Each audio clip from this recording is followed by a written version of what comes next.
거룩하신 하나님 아버지, 오늘도 수요일 이 시간 기억하게 하시고 또 주의 말씀을 사모하며 나오게 하신 것 감사합니다. 오늘도 주신 말씀을 통해서 우리를 돌아보고 또 우리가 하나님의 뜻을 놓치지 않도록 또 어떻게 살아가야 할지를 깨닫는 복된 시간으로 인도하여 주시옵소서.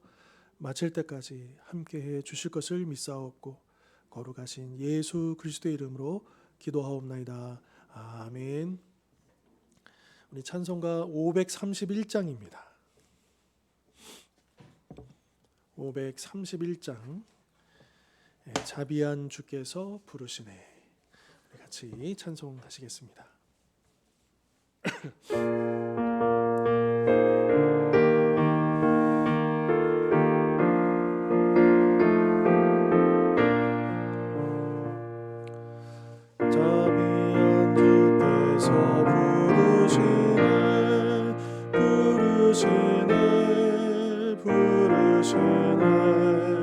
사랑의 햇빛을 왜 안 받고 점점 더 멀리 가나. 지금 오라, 지금 오라. 자비한 주께로 지금 곧 고달파 지친 자 쉬라 하네, 쉬라 하네, 쉬라 하네. 무거운 짐진 자 다 나오라, 쉬게 해주시리라. 지금 오라, 지금 오라. 자비한 주께로 지금 곧 나오라. 주께서 지금도 기다리네, 기다리네, 기다리네. 죄짐을 가지고 다 나오라, 어서 주 앞에 오라. 지금 오라, 지금 오라. 자비한 주께로 지금 곧 나오라. 주님의 소리를 들어보라, 들어보라, 들어보라. 그 이름 믿는 자 복받으리, 어서 곧 일어나라. 지금 오라, 지금 오라. 자비한 주께로 지금 곧 나오라. 아멘. 우리 이어서 536장 죄짐에 눌린 사람은 계속해서 찬송하시겠습니다.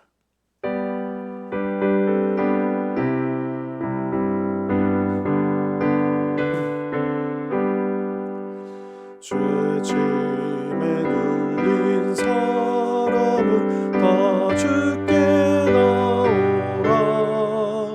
주 말씀 의지할 때에 곧 평안 얻으리. 의지할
오늘 함께 나눌 말씀 사도행전 16장 11절부터입니다.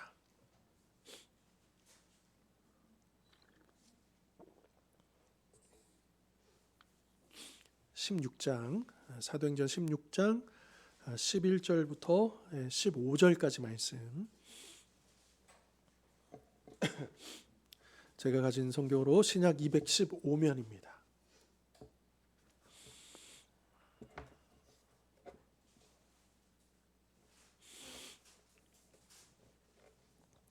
16장 11절로 15절까지 말씀 이제 한 절씩 교독하시겠습니다. 우리가 드로아에서 배로 떠나 사모드라게로 직행하여 이튿날 네아폴리로 가고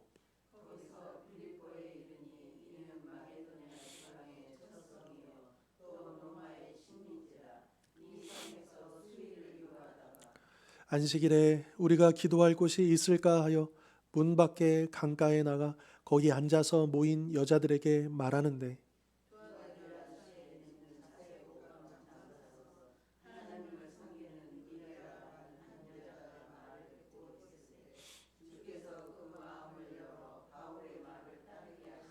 같이 읽겠습니다. 그와 그 집이 다 세례를 받고 우리에게 청하여 이르되 만일 나를 주 믿는 자로 알거든 내 집에 들어와 유하라 하고 강권하여 머물게 하니라. 아멘.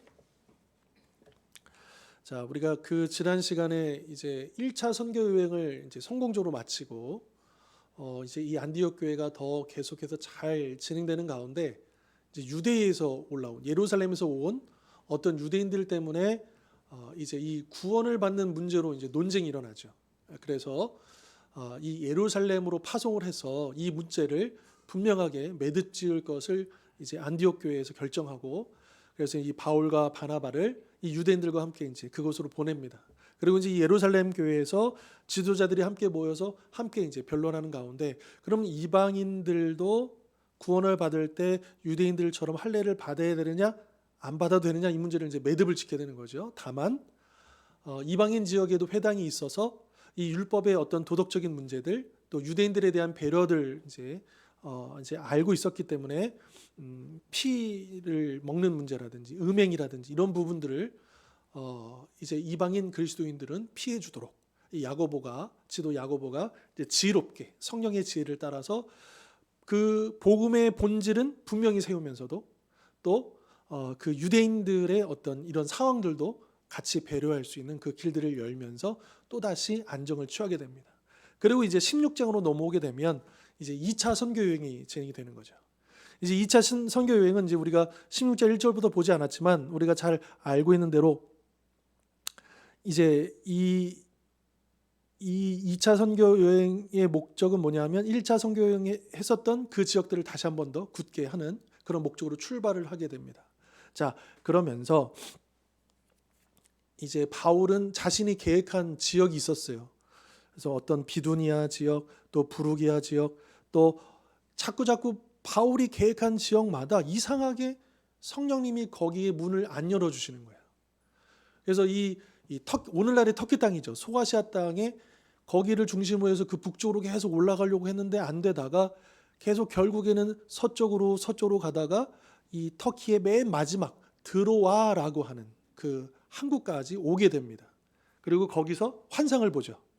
그래서 그 바다 건너편에 있는 마게도냐 지역의 한 사람이 나타나 가지고 와서 도우라라고 하는 이 환상을 이 사도 바울이 보고 그 일행들과 함께 이게 무슨 뜻일까 의논하면서 성령님이 우리를 마게도냐 땅으로, 원래는 계획하지 않았는데 사실은 계획했던 일들은 자꾸 막히고, 그런데 이상하게 하나님께서 또 이런 특별한 일들을 통해서 마게도냐로 이끄신다라고 하는 결론에 이르고 드디어 이제 우리가 방금 그 11절에 보면 드로아에서 배를 타고 이제 바다 건너가는 거죠.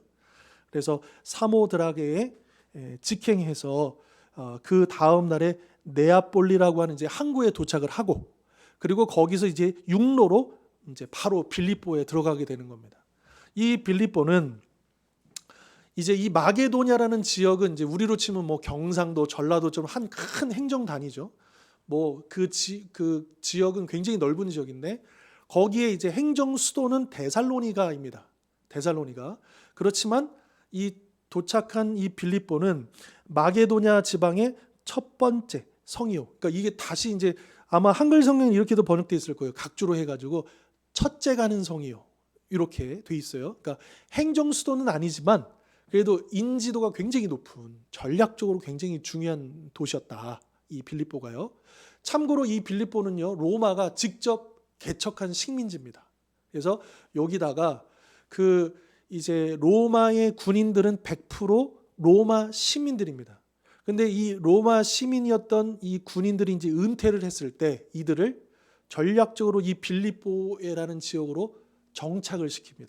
그러니까 이 빌립보는 자치권도 가지고 있고 로마 시민들의 특별히 이제 충성도가 높은 사람들을 중심으로 세워진 아주 중요한 도시라는 거예요. 이 마게도냐 지역에 있어서 로마의 어떤 영향을 행사할 수 있는 굉장히 중요한 도시였고요. 자, 바로 그 빌립보에 들어가게 되고 이제 오늘 우리가 살펴볼 이 바울과 그 일행들이 세 사람을 만나게 됩니다. 물론 이제 빌립보에서 여러 가지 많은 일들을 했겠지만 사도행전은 그 빌립보에서 이제 세 사람과의 만남을, 그래서 우리가 읽었던 본문에서는 이제 루디아를 만나고요. 그리고 그 다음에 이제 귀신 들린 여종을 만나고요. 그 다음에 감옥에서 간수를 만나죠. 그래서 이 빌립보에서 세 가지의 이 사건을 우리에게 이제 선택적으로 이 이야기를 해주고 있고요. 또 개인적으로 이 빌립보는요, 빌립보서에서도 우리가 알 수 있지만 사도 바울에게 있어서는 절대로 잊을 수 없고 아주 개인적으로도 굉장히 신뢰관계가 돈독한 교회가 빌립보 교회였습니다. 그래서 보통 사도 바울은 자신의 편지를 쓸 때 자신의 사도임을 강조합니다. 왜냐? 이 말은 자신의 사도성을 강조해야 할 만큼 그 교회에 어떤 바울을 반대하거나 바울에게 비협조적인 사람들이 있었다라고 하는 얘기예요. 그런데 빌립보서에서는 그런 내용이 없어요. 그냥 인간 대 인간으로, 정말 이 빌립보는 영적으로도 정말 좋은 관계였지만 인간적으로도 이 빌립보 교회는 큰 교회가 아님에도 불구하고 이 사도 바울에게 늘 후원해주고 격려해주고 그렇게 귀한 동력자로 쓰임받는 정말 운명과 같은 만남이 바로 오늘 있었다. 그 빌립보에 들어가게 되었다. 그리고 그 교회의 첫 번째 교회가 바로 이 루디아 여인을 통해서 세워진 그 교회였다라고 하는 것을 우리가 일단은 배경적으로 우리가 기억해 보면 좋을 것 같습니다. 자, 여러분 여기서 우리가 한 가지 생각해 볼 거, 오늘날에도 우리가 어떤 뭐 이제 개인적으로도 그렇고 교회에서도 그렇고 어떤 계획을 세우거나 우리가 원하는 바가 있는데 그게 잘 안 될 때가 있어요. 마치 하나님이 막으시는 것처럼 이게 안 될 리가 없는데 그럴 리가 없는데 자꾸 어그러지거나 뭐가 막힘이 생기거나 잘 풀리지 않는 그런 때가 있거든요. 그러면서 이상하게 하나님께서 나를 이쪽으로 인도하신다라고 하는 그런 것들을 깨달을 때가 있다라고 하는 것이죠.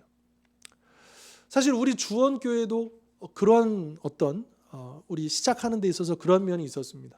또 다들 잘 아시겠지만 제가 이제 처음 사랑교회를 사임하고 저는 이제 처음에는 이제 목회를 그만둘 생각을 하다가 이제 제 멘토 되시는 목사님이 저를 저기 미아리에 있는 어떤 교회로 추천을 해주셔가지고 거기에 이제 청년부 담당 부목사로 가게 되었어요. 그리고 거기에 인수인계도 다 받았고, 그리고 이제 광고도 교회 다 나갔고, 그래서 이제 부임만 하면 되는 거예요. 그런데 일주일을 남겨놓고 제 마음에 거기에 도저히 견딜 수 없는 제 안에 여러 가지 복잡한 생각들 막 찾아오는 거예요. 그러니까 제가 견딜 수가 없어서 그래서 그 가기로 했던 교회 담임 목사님을 제가 찾아갔습니다. 일주일 전에.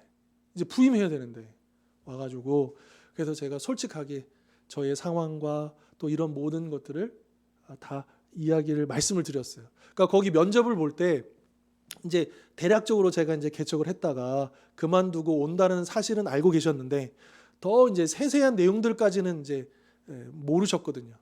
그래서 제가 이제 그런 모든 사항들을 다 말씀을 드리면서 제가 정말 이거는 저기 도리가 아니잖아요. 이게 다 약속을 해놓고 저 한 사람 때문에 담임 목사님도 다 책임을 져야 되는 상황인 거잖아요. 그 교회에서 모든, 그리고 그 저한테 인수인계 해주신 그 목사님도 이제 제가 와야 이제 그분도 홀가분하게 또 이제 사역지를 다른 곳으로 이동하고 다 계획이 있었을 텐데 저 한 사람 때문에 이게 다 어그러져야 되는 거잖아요. 그러니까 저도 그것도 알면서도 그럼에도 불구하고 제가 감당할 수 없는 그런 마음들이 자꾸 제 마음을 가득 채우면서 결국엔 가가지고 말씀을 드리고 제가 이제 목사님께 정말 죄송하다 그러면서 이제 말씀을 드렸을 때 이게 참 안 될 거라고 생각해요. 보통 보면 그래도 일단은 와야 된다라고 하는 경우가 대부분이거든요. 대부분은. 그리고 이거는 이미 이제 됐기 때문에 할 수가 없는 거죠. 정말 뭐 진짜 뭐 누가 죽었거나 뭐 아주 특별한 상황이 아닌 이상은 그 정도 가지고는 받아들이기는 어려운 사유거든요. 그런데 놀랍게도 그래서 그걸 받아주셨어요.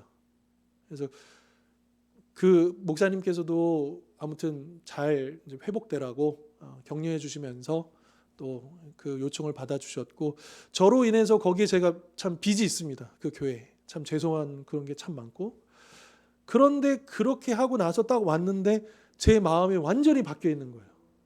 그러니까 한편으로는 굉장히 죄송하고 막 이런 마음이 있는데 그런데 한편으로는 굉장히 무언가 설레이고 기대하는 마음을 막 주시면서 그때 하나님께서 교회 개척에 대한 마음을 주신 거예요. 그러면서 주원교회 이름을 그날 주셨어요. 하나님께서 저에게. 그러니까 그게 제가 계획하거나 제가 의도했던 저 인간적인 마음으로 그냥 개척을 했다가 사임을 했기 때문에 또 개척을 하는 게 사실 인간적으로도 두렵고 부담이 있고 여러모로 제 머리로는 이게 이해가 안 되는 부분인데 그런데 하나님께서 제 마음을 그렇게 주장하시고 또 상황들을 그렇게 이끄시는 걸 보면서 하나님께서 또 하시는 일이 있겠구나. 그래서 이제 우리 주원교회를 개척하기로 마음을 먹고 또 지금까지 이르게 된 거거든요. 근데 이러한 일들이 저뿐만 아니라 사도 바울뿐만 아니라 이제 우리 성도님들 그 삶 속에서 얼마든지 일어날 수 있는 일들이라는 거죠. 성령님께 우리가 민감하고 또 때로는 우리가 민감하지 못할지라도 때로는 강권하십니다. 성령님이. 상황들을 통해서 사람들을 통해서 내 마음을 통해서 성령님이 강권하셔서 우리를 이끄시는 그런 상황들이 있다라고 하는 거죠. 자, 그러면 이거예요. 사도 바울이 원래 계획했던 일들이 어그러지고 환상을 보고 이 마게도냐 땅에 왔고 빌립보에 왔는데 어떤 기대감이 있지 않았겠습니까? 하나님께서 놀라운 일들이 이루실 거야. 어떤 굉장한 일들이 이루실 거야. 그러니 그 일들을 다 멈추게 하시고 여기까지 이렇게 특별한 환상까지 보여주셔서 우리를 여기까지 오게 하셨다면 어떤 대단한 표정이나 능력이나 또 굉장한 어떤 회심의 사건들이 일어나야지라고 생각하지 않았겠습니까?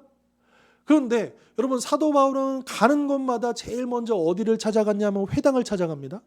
그래서 유대인들에게 먼저 복음을 전하고 유대인들이 거부하면 이방인들에게 복음을 전하는데, 그런데 이 빌립보 이 지역은요, 회당조차도 없었어요. 그러니까 부푼 기대를 가지고, 야 그래, 성령님께서 이렇게 인도하시는데 무언가 있을 거야라고 기대하고 왔는데, 원래 자기가 그냥 기본적으로 있었던 그 회당조차도 없고 복음을 마땅히 전할 곳차도 없었던 그런 곳에 상황들이 맞닥뜨렸을 때 사도 바울의 마음이 어땠을까? 그런데 사도 바울은 포기하지 않고, 회당이 없으니까 그래도 이 기도할 곳, 그러니까 그 회당이 없는 곳에서도 유대인들이 아예 없지는 않았겠죠. 그리고 여기 여인들이 중심으로 모였던 곳으로 보여져요. 그러니까 회당은 남자 10명 유대인, 성인 남성 10명 이상이 모여야 회당을 세울 수 있었다고 합니다. 관례적으로.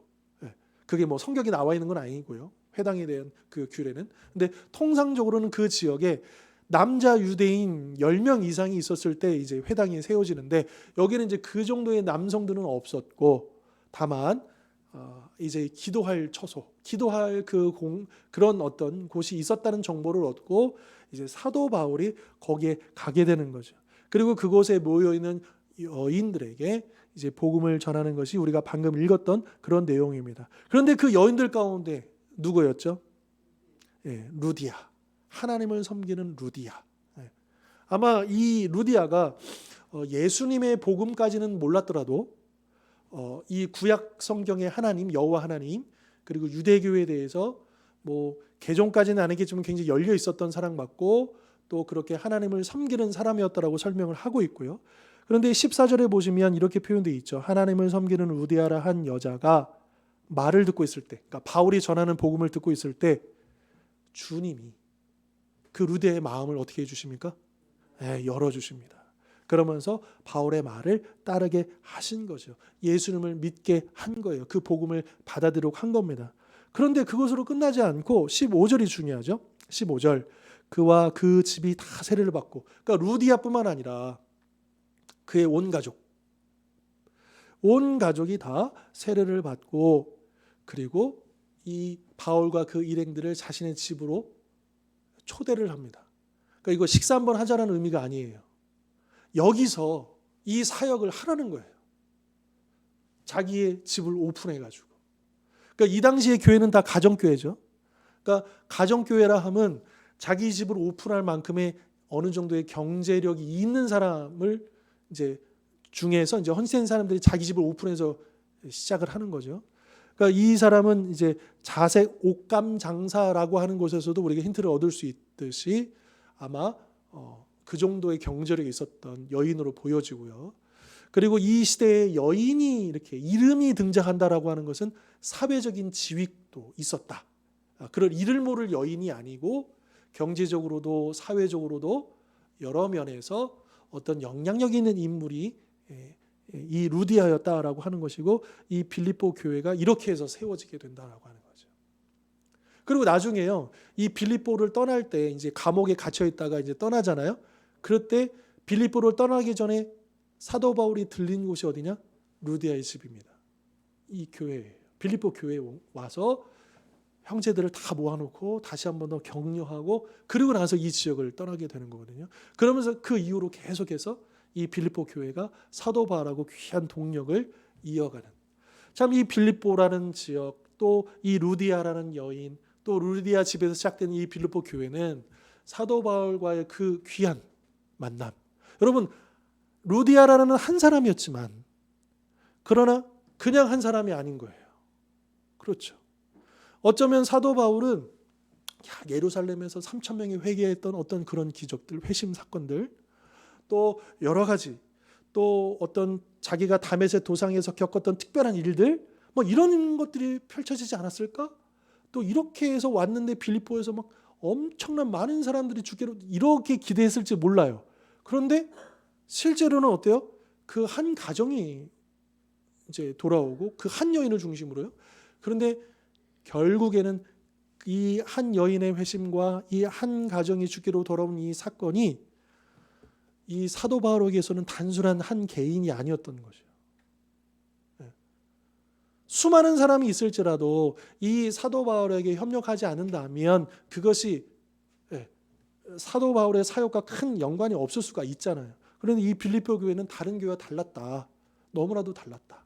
그러니까 이 빌립보서는 이 감옥에서 쓴 편지임에도 불구하고 제일 많이 나오는 단어가 기쁨이라는 단어잖아요.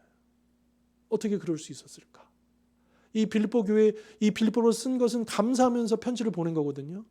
감옥에 있는데도 후원금을 보내주면서 격려하면서 믿음 잃지 말라고.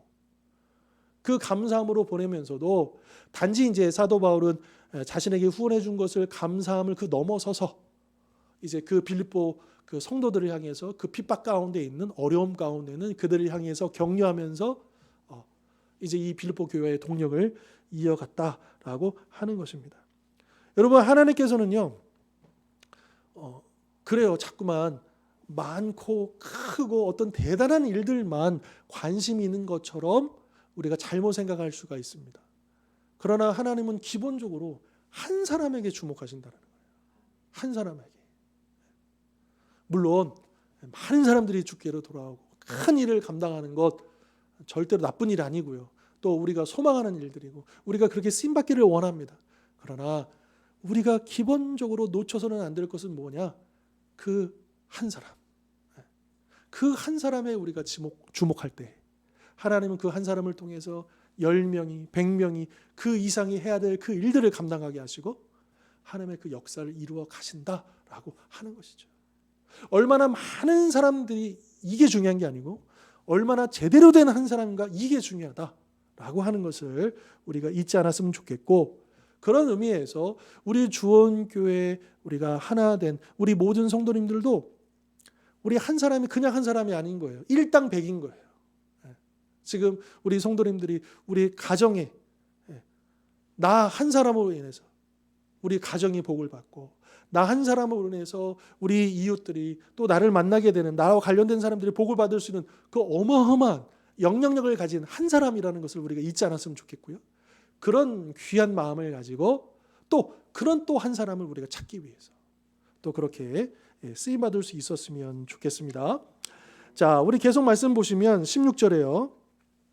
자, 우리가 기도하는 곳에 가다가, 아마도 이제 계속해서 이 루디아 집을 중심으로 해서 계속 이제 그 기도하는 곳을 오고 가면서 사도 바울이 사역을 계속 했던 것 같아요. 그런데 점치는 귀신 들린 여종 하나를 만나게 됩니다. 그 여종은요, 점으로 그 주인들에게 큰 이익을 주는 사람이었어요. 주인들이라 하면 복수죠. 그러니까 이 여인을 어떻게 주인들이었는지는 우리가 설명을 찾을 수는 없지만 아무튼 이 귀신 들린 이 여종을 통해서 수익을 얻고 있는 주인들이 있었다. 그러니까 마치 이 여종을 이용해 먹는 그런 사람들이, 악독한 사람들이, 그렇게 생각해 볼 수 있을까요? 예전에 우리 그런 거 있었잖아요. 앵벌이. 그리고 이제 아이들 보면 껌 팔게 해가지고, 근데 그 아이들이 사실은 이제 두목이 있는 거잖아요. 그래서 걔네들을 붙잡아다가, 그래서 걔네들을 돌봐주는 척하면서 이제 그 껌으로 앵벌이 해가지고 오면 그 다 빼앗고, 그런 이제 마치 그런 느낌이 나는 그 주인들입니다. 자, 그런데 이 귀신 들린 여종이요, 17절에 보시면 바울과 우리를 따라와 소리질러 이르되 이 사람들은 지극히 높은 하나님의 종으로서 구원의 길을 너에게 전하는 자라. 그러니까 이 내용은 굉장히 좋은 내용인데, 그런데 18절에 보시니까 이같이 여러 난을 하는지라, 매일매일 그랬던 것 같아요. 그러니까 바울이 어때요? 너무 괴로웠다. 그러니까 이게 내용적으로는 문제가 없지만 이 여인이 자꾸만 이렇게 와서 소리 지르고 막 이러니까 사도 바울의 사역이 방해를 받지 않았겠습니까? 여러모로 힘들었던 것 같습니다. 그래서 18절 계속 보시면 돌이켜 그 귀신에게 이르되 예수 그리스도의 이름으로 내가 내게 명하노니 그에게서 나오라 하니 귀신이 즉시 나오니라. 즉 그 예수님의 이름으로 귀신이 쫓아나가고요. 자, 그러면 여러분, 통상적으로 귀신 들린 사람이 자유함을 얻었어요. 회복이 되었어요. 그러면 당연히 좋은 일 아닙니까? 그러면 이게 잘 끝나야 되는데 19절에 보니까 여종의 주인들은 그게 좋은 일이 아닌 거죠. 왜냐? 자기 수익의 소망이 끊어졌기 때문입니다. 더 이상 이제 돈 벌 이게 없어진 거죠.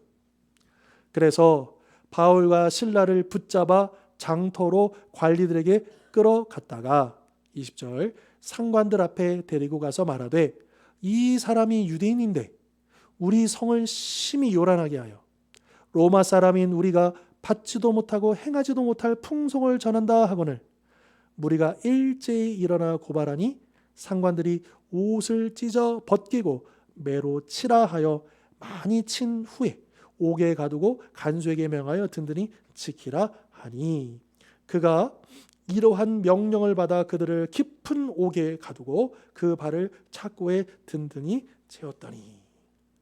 자, 이 사도 바울이 전혀 예상하지 못한 어려움을 이제 겪게 되는 거죠. 자, 이 주인들은 사실은 모함이죠. 굉장히 주관적인 내용인 거예요. 사도 바울이 이 요란하게 한 게 아니잖아요.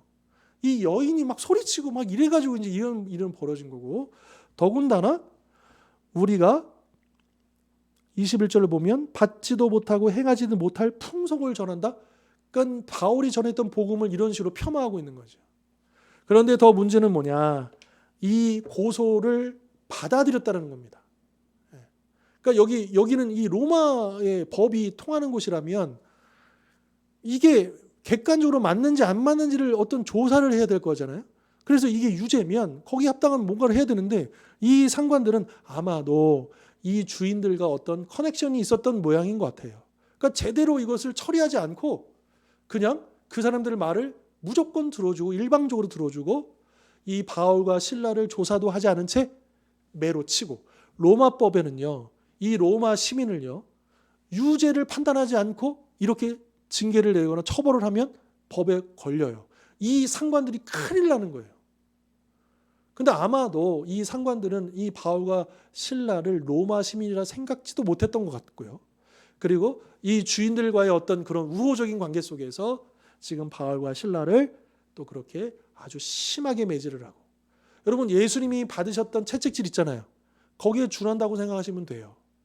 그냥 가벼운 가죽 채찍으로 툭툭 때리는 게 그런 수준이 아닙니다.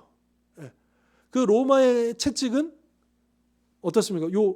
그 가죽의 끝에 납덩어리나 짐승들의 뼈 조각이 붙어 있어요. 그러니까 이게 싹 하면 이게 싹 감기잖아요. 이게 박혀요, 피부에.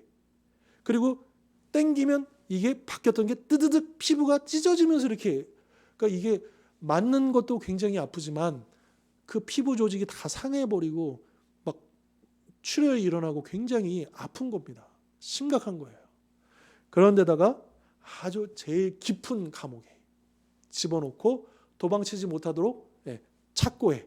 그래서 이렇게 우리 그 사극이 내는데 보면 손도 이렇게 채우고 발도 채우고 뭐 이런 거 있잖아요. 그런 비슷하게 그렇게 채워서 또 감옥에 가두었다라고 하는 거죠. 자, 그런데 여기서 우리는 이 여종을 좀 생각해 볼 필요가 있어요. 자, 이 여종도 예수님의 이름으로 자유함을 얻고, 물론 여기서 이제 직접적으로 이 여인이 예수님을 믿었다라고 하는 그런 이제 설명은 나오지 않지만, 그러나 이 여인에게도 예수 그리스도의 이름으로 선포되는, 그리고 그 복음이 선포되고 또 예수님의 이 선포로 말미암아 귀신이 떠났다라고 하는 것은, 여러분 복음서에서도 보면 어떻습니까? 예수님이 귀신 들린 자를 쫓아내신 다음에 그 사람들이 어떻게 되면 예수님을 따르잖아요. 그런 것으로 미루어봐 이 여인도 예수님을 믿는 사람이 되었을 거라고 우리가 짐작해 볼 수 있고요. 자, 그러면 루디아라는 여인과 이 여종, 또 여기도 여인인데, 그런데 이들을 생각해 보면 되게 대조적이에요. 일단은 이 루디아라는 여인은 굉장히 경제적 또 사회적으로도 지위가 높은 부유한 사람이었던 반면 이 귀신 들린 여종은 정말 종이었던 거죠. 심지어 육체적으로뿐만 아니라 귀신 들려가지고 자유가 하나도 없는, 그러니까 루디아는 자유인인데 이 사람은 자유가 없는, 또 루디아는 하나님을 섬기고 하나님께 관심 있는 사람이었잖아요. 그런데 이 여종은 어떻습니까? 전혀 관심이 없어요. 이 바울을 찾아다니는 것도 자기가 복음에 대해서 이렇게 관심이 있어서 찾아온 게 아니죠. 그냥 귀신이 그냥 그렇게 시키니까 막 거기에 어쩔 수 없이 이렇게 한 거잖아요. 그러니까 이게 되게 대조적인 경우다라고 하는 거죠. 그러니까 여기서 우리가 알 수 있는 건 뭐냐면 이렇게 전혀 다른 배경과 전혀 다른 상황이지만 그러나 이들 모두에게 다 예수 그리스도의 이름으로 주어지는 구원이 필요한 사람이었다라고. 부유하든 가난하든 자유하든 종이든 어떤 사람이든 간에 모두 다 이 땅에 있는 모든 사람들은 예수 그리스도의 구원이 필요하다라고 하는 것을 우리에게 보여주고 있다라고 하는 거고요. 그리고 이것을 우리에게 좀 적용해 본다면 여러분 우리 주변에도 이 여인은 귀신 들렸지만 오늘날에는 귀신이 아닌 돈의 종이 된 사람, 사랑의 종이 된 사람, 무언가에 거기에 매달리고 거기에 그냥 찌들려서 살아가고 있는 그런 많은 사람들이 있지 않습니까? 여러분 그들에게 필요한 것이 무엇이냐? 바로 예수 그리스도의 이름의 복음이다라고 하는 것이죠. 그래서 사도 바울이 예수 그리스도의 이름으로 선포했을 때 귀신이 나간 것처럼 우리가 알고 있는 우리 주변에 그 어떤 사람들이 무언가에 그렇게 종노릇하고 있는 이 세상에 죄악의 종노릇하고 있는 그 영혼들에게 우리가 복음을 선포하여서 그들에게 자유의 복음을 우리가 전할 사명이 있겠다라고 하는 것이죠. 자, 예수의 이름에는 능력이 있다.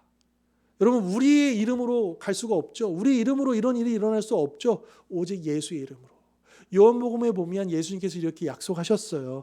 무엇이든지 내 이름으로 내게 구하면 내가 행하리라. 여러분 우리는 이것을 가지고 그래요 예수님 제 통장 좀 채워주십시오. 저 건강 좀 물론 이제 우리가 그것도 구할 수 있겠지만 그러나 이 말씀은 어떻게 적용되어야 하냐면 저 영혼을 구원하여 주십시오. 여러분 그렇게 구해야 된다는 거예요.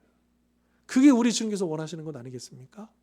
우리의 가족들 중에서도 또 우리 지인들 중에서도 우리가 잘 알든 못 알든 그렇게 오고 가며 만나고 알고 있는 그 사람들을 위해서 여러분 그 종노릇하며 힘겨운 삶을 살아가고 있는 그 영혼들을 위해서 우리가 예수님의 이름으로 구할 때에 우리 중에서 그 영혼을 구원해 주실 줄 믿습니다. 주께로 돌아오게 해줄 줄 믿습니다. 여러분 우리가 예수님의 이름을 더 붙잡고 우리가 믿음으로 또 계속해서 간구할 수 있었으면 좋겠습니다. 자, 이렇게 감옥에 갇힌 다음에요. 자, 25절 보실까요? 만약에 여러분들이 이렇게 매 맞고 여기에 제대로 된 이렇게 그런 환경이 있겠습니까? 감옥이라고 해서 오늘날 같은 현대식 좋은 환경이 아니겠죠. 오늘날에도 감옥 되게 춥잖아요. 그 이제 되게 여러 가지 여기에 비해서는 굉장히 열악하잖아요. 잘 돼 있다고는 하지만 그런데 이 당시에는 형편없어요. 감옥이라는 게 제대로 된 그런 시설이 아닙니다. 땅도 평탄화도 안 돼 있고 그냥 빛도 들어오지도 않고 그런 환경에 그냥 던져졌어요. 그럼 그날 밤에 만약에 나라고 한다면 내가 바울이고 실라였다고 한다면 여러분 그 밤 어떻게 지내셨겠습니까? 시름시름 알면서 이렇게 그렇게 보내지 않았겠습니까? 네. 그런데 25절 보십시오. 한밤중에요. 한밤중에. 네. 한밤중에 바울과 실라가 뭐합니까? 네, 기도하고 찬송합니다. 그런데 그것을 지금 같이 갇혀있는 죄수들이 들었고요. 그리고 누구도 들었을까요? 이 간수도 들었겠죠. 그러니까 아마 간수는 이 사람들 좀 이상하네 그랬을 거예요. 모르겠습니다. 바울과 실라가 잠이 안 와가지고 너무 아프니까 너무 힘드니까 그래서 그럴 때 있잖아요. 우리가 잠이 안 올 때 그래서 왜 잠이 안 오지?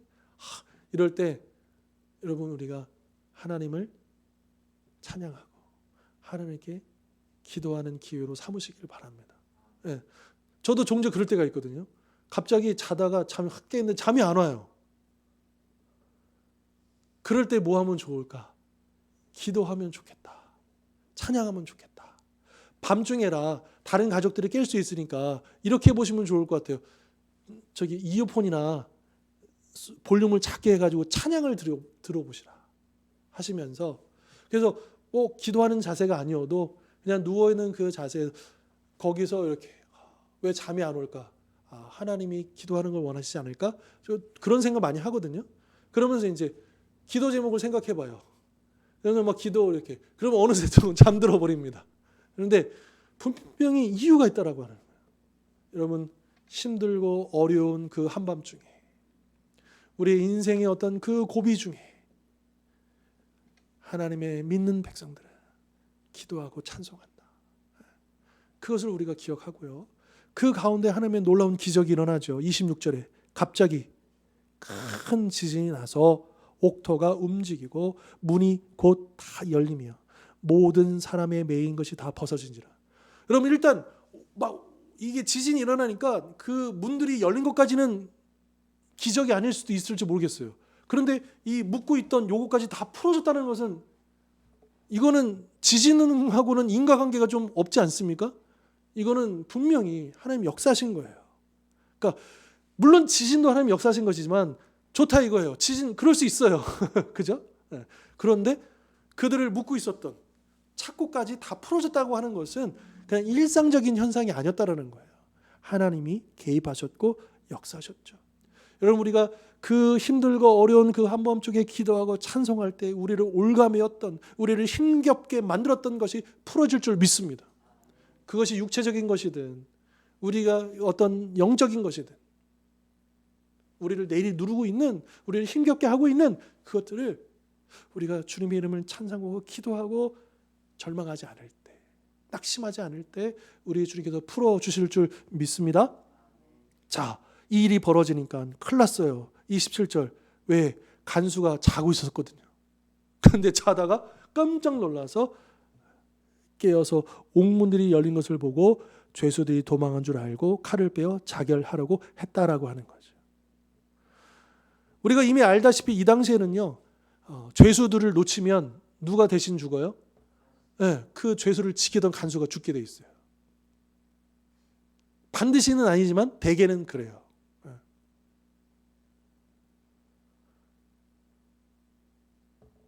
그런데 28절에 보니까 그 순간, 그러니까 이 간수가 칼을 빼가지고 자기를 해하려는 그 순간에 바울이 크게 소리질러 이르되 내 몸을 상하지 말라. 우리가 다 여기 있노라. 여기서 알 수 있는 것, 바울과 실라뿐만 아니라 다른 죄수들도 도망가지 않았다는 거예요. 이 다른 죄수들도요. 그래서 이제 29절, 간수가 등불을 달라고 하며 뛰어들어가. 여기서도 알 수 있듯이요, 이 감옥엔 빛이 없어요.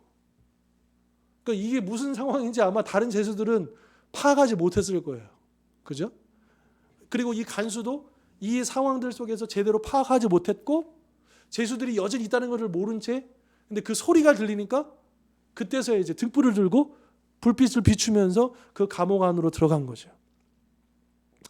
그러면서 무서워 떨며 바울과 실라 앞에 엎드리고 30절, 그들을 데리고 나가 이르되 선생들이여 내가 어떻게 하여야 구원을 받으리까 하거늘 이르되 주 예수를 믿으라. 그리하면 너와 내 집이 구원을 받으리라 하고 주의 말씀을 그 사람과 그 집에 있는 모든 사람에게 전하더라. 그 밤 그 시각에 간수가 그들을 데려다가 그 맞은 자리를 씻어주고 자기와 그 온 가족이 다 세례를 받은 후 그들을 데리고 자기 집에 올라가서 음식을 차려주고 그와 온 집안이 하나님을 믿음으로 크게 기뻐하니라. 자, 놀라운 기적이 이제 이 한 간수와 그 가정에게 이제 복음이 임하는 그 사건으로 이어지게 되는 거죠. 여기서도 우리가 알 수 있는 거는요, 어떤 상황에서 우리가 복음을 전하게 될지 모른다라고 하는 거예요. 그러니까 우리는 항상 복음을 전할 수 있는 준비가 되어 있어야 한다라고 하는 거죠. 그래서 베드로전서 3장 15절을 보면 속에 있는 소망에 관한 이유를 묻는 자에게는 대답할 것을 항상 준비하라 이렇게 권면하고 있지 않습니까? 저도 이제 이 말씀을 보면서 그 생각이 났어요. 아주 어릴 때, 이제 학생 때요.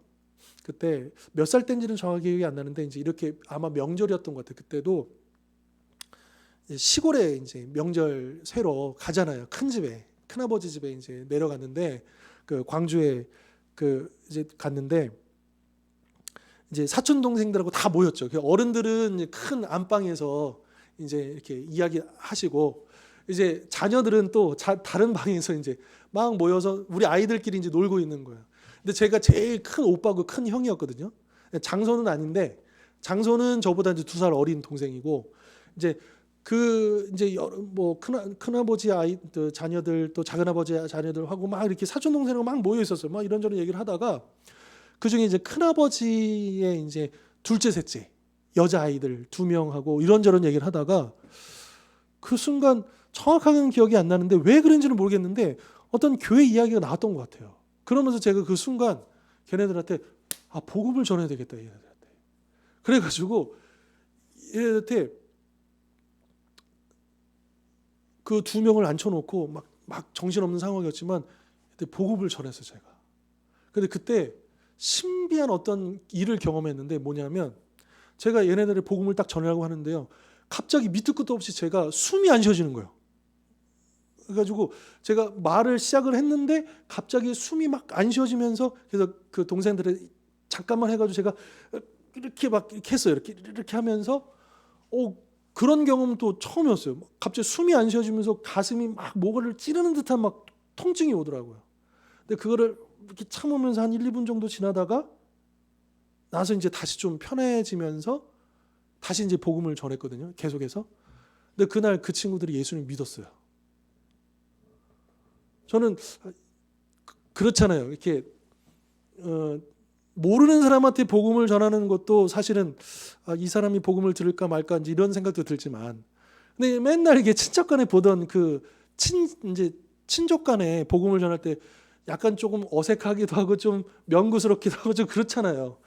그럼에도 불구하고 그날따라 하나님이 뭐 제가 그 시골에 내려간 게 얘네한테 복음을 전하려고 내려간 것도 아니었고 그런 상황도 아니었는데 얘네들한테 복음을 꼭 전하고 싶다는 마음을 갑자기 그 순간 주셔가지고 제가 거기에 순종해서 제가 준비된 그 제가 이제 머릿속에 담아왔었던 복음의 내용들을 막 설명하고 예수님 영접할래? 그랬더니 너무 해맑게 그런다는 거예요. 그들이 그러면 내가 하는 거 기도 따라해? 했더니 너무 잘 따라하는 거예요. 그래도 얘네들이 이제 나중에 이제 좀 더 이제 고등학교 졸업하고 서울에 올라왔는데, 서울에 올라와서도 이제 가까이는 없어가지고 교류가 이제 많지는 않았지만 신앙생활을 열심히 하더라고요. 너무 감사한 거 있죠. 하나님이 언제 복음을 전해 줄지 정말 모른다는 걸 그때 느꼈어요. 그리고 또 하나, 제가 군대 있었을 때도, 제가 예전에도 한번 말씀드린 적이 있을 거예요. 군대 있을 때도 이게 둘이서 이제 보초를 서로 나가잖아요. 보초를 서로 나가는데 항상 이제 제가 이제 한 상병 때까지 2등병, 1병, 상병 요때까지는 항상 저보다 고참하고 보초를 나가요. 이렇게. 그러니까 이제 이 고참하고 대화하는 게 제가 주도권을 가질 수가 없잖아요. 그러니까 이제 뭐 저는 뭐 말도 안 하고 그냥 이렇게 있었는데, 그날따라 저랑 제 후임이긴 한데 저보다 2달 늦게 들어온 후임이에요. 그러니까 그런 경우는 거의 없거든요. 근데 그 친구랑 딱, 그리고 걔랑 나랑도 이렇게 같이 짝을 지을 만한 어떤 연관성이 없는데 한 3일인가 제가 거기서 2년 동안 군생활하면서 그 친구랑 딱 3일 딱 근무를 섰어요. 보초를. 그게 유일해요. 근데 그 친구랑 딱 했는데 이 친구가 어떤 친구였냐면 밖에서 이단에 빠졌다가 이렇게 했다가, 그러니까 예수님을 알긴 아는데 이단에 좀 폐해를 겪고 나온 친구였고 좀 교회에 대해서 알긴 알지만 막 이렇게 적극적이지 않는 그런 친구였는데, 근데 이 친구가 굉장히 힘든 부서에 있었어요. 굉장히 힘든, 너무 정신적으로도 그렇고 육체적으로 너무 힘든 친구였어요. 늘 이제 그러니까 이제 그 입대한 달수 차이도 많이 안 나니까 알잖아요. 더 가까이서 그 친구가 어떻게 힘들게 생활하는지 알고, 또 이제 그래도 이제 좋은 관계를 유지하던 친구였는데 보초를 쓸 일이 없거든요.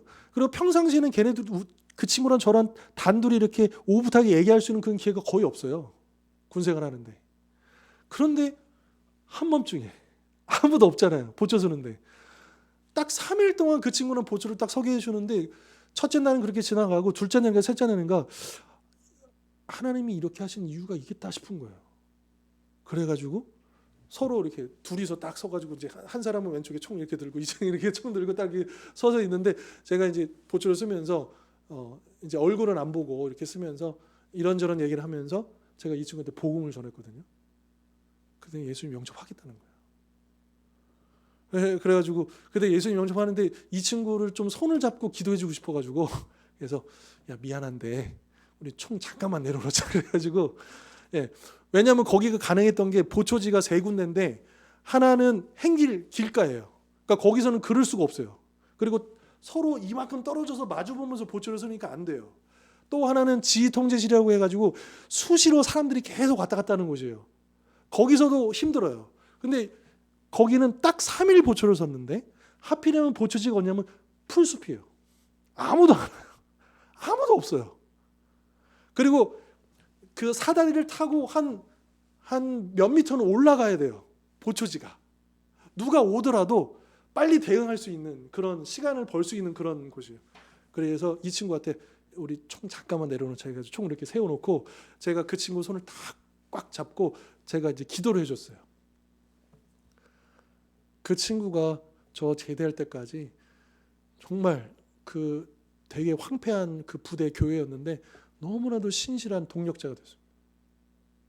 너무너무. 그리고 이 친구가 그 힘든 그 부서에서도 그걸 이겨내고 늘 감사하면서 또 그 내무 생활을 하고 참 좋은 동력자를 그렇게 만나게 됐었거든요. 그러니까 하나님께서 우리에게 언제 그 복음을 전하게 해주실 줄 모르는 거죠. 근데 그때 그 순간 우리가 순종했을 때 하나님께서 귀한 또 열매를 맺게 하시는 그런 귀한 축복, 그 은혜들을 우리 성도님들도 경험하실 수 있기를 바랍니다. 자, 이 간수가 왜 이렇게, 여러분 사실은 바울이요 복음을 전한 게 아니에요. 처음에요. 그죠? 그냥 잠깐 우리 안 나갔어 이제 이 얘기만 했잖아요. 그런데 간수가요 이 30절에 보십시오.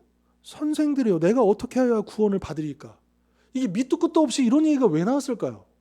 이 간수가요. 뭔가 마음에 뭔가 일어난 거예요. 아마도 우리가 추정해 볼 수 있는 것은 아까도 봤지만 그 바울과 실라의 찬송 소리를 들으면서 잠들었기 때문일 수도 있겠고요. 뭔가 느낀 바가 있었기 때문이고요. 어쩌면 이 바울과 실라가 이 빌립보에서 좀 그 한동안 복음을 전하는 사역들을 했었잖아요. 그러면서 이 간수도 오고 가며 그 설교를 들었을 수도 있는 거죠. 그때는 반응하지 않았지만. 그렇죠? 자, 그리고 자기가 그 죽는 순간에 자기 자기 생명을 구원해준 은인 아닙니까? 어떤 이제 그런 면도 있었을 것이고요. 아무튼 무엇이든지 무엇이 그를 자극했든지 간에 분명한 것은 뭐냐? 하나님이 역사하신 거예요. 그 마음을. 그죠? 그리고 바울과 실라를 통해서 그에게 복음이 들어가게 하셨다라고 하시는 거죠. 아마도 이 바울과 실라가 간수에게 복음을 전하는 이 과정들을 보면요. 이것을 우리가 알 수가 있는데 뭐냐? 일단 기본적으로 복음 자체에 능력이 있어요. 그렇죠? 이거는 우리가 의심할 여지가 없죠. 그러니까 그 영혼이 예수님을 믿게 되는 일들이 일어나는 것은 나 때문이 아니고요. 복음 때문이에요. 그 말씀 자체의 능력 때문이에요. 예수님의 이름의 능력 때문이에요. 그런데 또 한 가지 이게 있어요. 그 능력 있는 복음이요. 만약에 그 복음을 전하는 사람의 신실한 삶이 결합하면 더 큰 영향력을 가지게 된다는 거예요. 이게 되게 중요하다라고 하는 거죠. 그러니까 이 바울과 실라가 이 감옥에 갇혀가지고 보통 사람들을 같았으면 원망하고 불평하고 낙심했을 텐데 그러나 이들은 그러지 않았잖아요. 오히려 찬송하고 기도했습니다. 그리고 그것을 죄수들도 보았고 그 찬송을 들었고 간수도 보았죠. 여러분, 이게 중요하다는 거예요. 여러분, 우리 주변에 있는 사람들이 우리를 보고 있습니다. 하나님 알지 못하는 사람들이. 우리의 삶을 알아요. 그러니까 이게 되게 중요한 거예요. 그러니까 우리는 관심이 어떻게 하면 이들에게 복음을 전할 수 있을까? 물론 거기에 우리가 관심을 가져야 돼요. 그러나 동시에 우리는 또 신경 써야 될 게 뭐냐면 내 삶인 거예요. 그들과의 관계 속에서 내 평상시 그 관계 속에서 우리의 삶이 어떠한가? 그 복음을 전하는 내 삶. 그러니까 우리는 여러분 우리 보통 보면 뭐 정치인이라든지 뭐 이런 공직이 있는 사람들 보면 그 사람들이 뭔가 이렇게 잘못하고 하면 막 비난을 받잖아요. 근데 그 비난받는 이유가 뭐냐 하면 그들은 한 개인이 아니잖아요. 공적인 책임을 갖고 있는 사람이잖아요. 그러니까 그 사람의 말 한마디가 여러 영향을 끼칠 수밖에 없고 책임 있는 자리에 있는 사람이잖아요. 그래서 그런 걸 요구하는 것처럼 우리들도 그런 이 복음이라고 하는 복음 전파라고 하는 공적인 사명을 부여받은 그런 하나님 나라의 관점에서 본다면 공직이 있는 사람이라고 생각할 필요가 있다는 거예요. 그래서 우리가 거기에 너무 그 시선에 주눅 들어가지고 거기에 위축돼서 살아갈 필요는 없지만 늘 염두하면서 내가 어떤 상황에서 누구에게 복음을 전할 수 있을지 모르기 때문에 늘 나의 행동과 내 삶이 늘 거기에 합당한 삶을 살아낼 때 이 복음도 능력이 있지만 그러한 삶을 살아가는 사람을 통해서는 더 크게 역사하신다 라고 하는 것을 우리가 기억할 필요가 있겠다라고 하는 것이죠. 자, 결론 부분 제가 읽겠습니다. 우리는 주변 사람들과 언제든지 기꺼이 복음을 나눌 준비가 되어 있어야 합니다. 복음은 인간이 세운 민족적, 문화적, 사회적, 경제적, 정치적 모든 장벽을 초월하니 우리의 사랑과 연민도 그래야 합니다. 그러니 잃어버린 가족, 친구, 직장 동료, 이웃과 관계를 맺으십시오. 그들 앞에서 복음대로 사십시오. 하나님이 그들에게 보내신 복음을 구체적으로 보여주십시오. 바울이 설교한 복음 메시지를 그들과 함께 나눌 기회를 달라고 기도하십시오. 이것은 우리 모두에게 필요한 메시지입니다. 여러분, 오늘날 이 시대에 뭐라고 하냐면 더 이상 복음이 들려지는 것으로 그치지 않고 복음이 보여져야 된다고 여기서 얘기하잖아요. 복음을 보여달라는 거예요. 이 시대 사람들이 원하는 것, 직접적으로 얘기하지 않지만 이 세상 사람들이 기대하는 건 뭐냐 하면 그 복음대로 사는 것을 보고 싶다라는 거예요. 점점 더 악해져가는 이 시대 속에서 우리가 복음을 증거하기 위해서는 우리가 복음대로 살아야 된다. 그럼으로써 우리가 복음을 보여줘야 된다. 여러분, 교회도 마찬가지죠.